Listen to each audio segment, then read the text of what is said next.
Assalamualaikum warahmatullahi wabarakatuh. Perkenalkan, nama saya dari Rizky Ramadan dengan NIM 182230884. Saya dari kelas K05 Sistem Multimedia. Di sini saya akan menjelaskan mengenai proses rekonstruksi dan sampling sinyal sebagai tugas untuk mata kuliah ini. Oke, jadi yang pertama, apa sih sebenarnya sampling? Sampling itu? Oke, jadi seperti contohnya tugas kemarin nih. Tugas kemarin ketika merekam suara dengan mikrofon, itu suara yang kita keluarkan itu adalah sinyal analog, yaitu sinyal yang berubah terhadap waktu secara kontinu. Nah, komputer sendiri tidak bisa memahami apa yang namanya itu sinyal analog. Komputer hanya bisa memahami sinyal dalam bentuk angka atau yang disebut sebagai sinyal digital, seperti yang bisa uh, lihat pada gambar. Ya. Nah, bagaimana caranya kita bisa mengubah sinyal analog menjadi sinyal digital supaya komputer bisa memahaminya? Itu adalah yang dinamakan dengan sampling.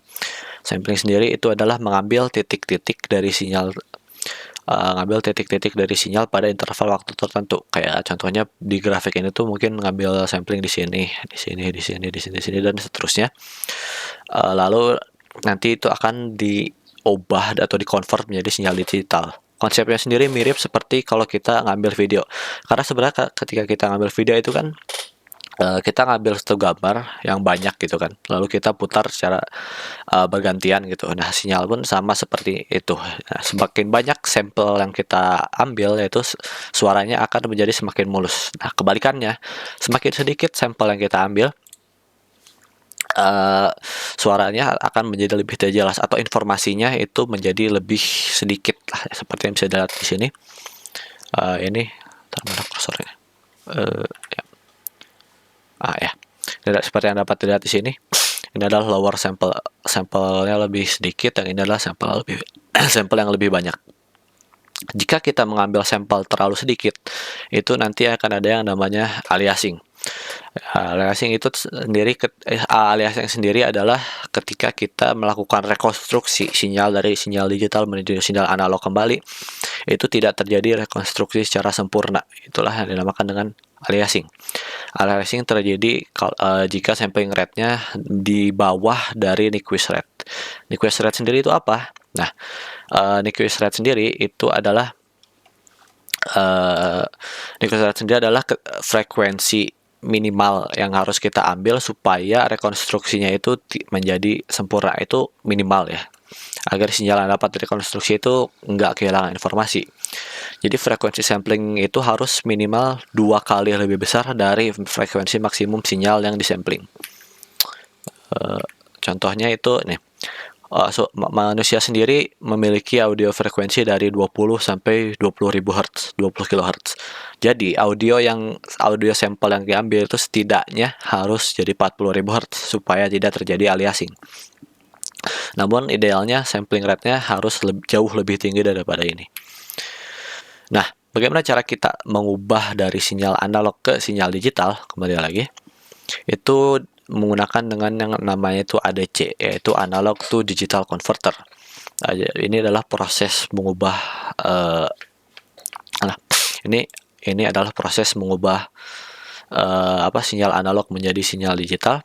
Ini dilakukan namanya dari sinyal source-nya dilakukan sensor transducer, lalu sinyal conditioning. Nah, di sini adalah peran ADC, itu ada di sini. Barulah nanti akan diproses kembali oleh driver software, baru terakhir menjadi aplikasi software. Mari kita lihat lebih jelas bagaimana ADC bekerja. Oke. ADC sendiri, Analog to Digital Converter sendiri memiliki 3 tahap utama. Yang pertama adalah tahap sampling, yaitu mengambil nilai dari sinyal analog pada interval tertentu. Seperti yang sudah saya bilang tadi, kayak mungkin ngambil beberapa sampel di beberapa titik di gelombang ini. Lalu selanjutnya adalah quantization, itu mengubah nilai amplitudo sinyal ke dalam bentuk angka discrete, atau mungkin dibulatkan ke nilai tertentu. Yang terakhir itu adalah encoding. Setelah diubah jadi angka tadi itu akan diubah ke dalam format biner biar bisa diproses oleh komputer. Ini adalah hasil akhirnya itu digital datanya seperti ini. Nah, angka biner sendiri ini dapat direpresentasikan dengan bit, yaitu bit depth-nya. Nah, bisa dilihat di sini, semakin besar bit yang kita pakai, contohnya 16 bit dibanding 8 bit, file audionya akan berkualitas lebih tinggi, akan menjadi lebih bagus. Namun kekurangannya itu pasti penyimpanannya, storage-nya atau size-nya itu akan menjadi lebih besar. Nah, bagaimana caranya kita, let's say kita udah punya audionya udah berbentuk digital. Bagaimana cara kita mengubah kembali sinyal yang digital tadi kembali menjadi analog? Kayak let's say kita mau putar ulang, kita pengen ngedengerin lagi gitu. Nah, di sini ya udah kita balikin aja. Tadi itu analog ke digital converter, sekarang itu jadi digital to analog converter.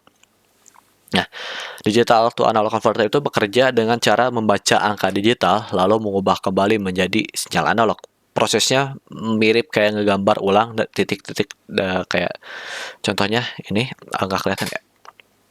Wait, nah ini nih dari sini itu diambil angka-angkanya lalu digambar ulang menjadi akhirnya menjadi bisa grafik seperti ini.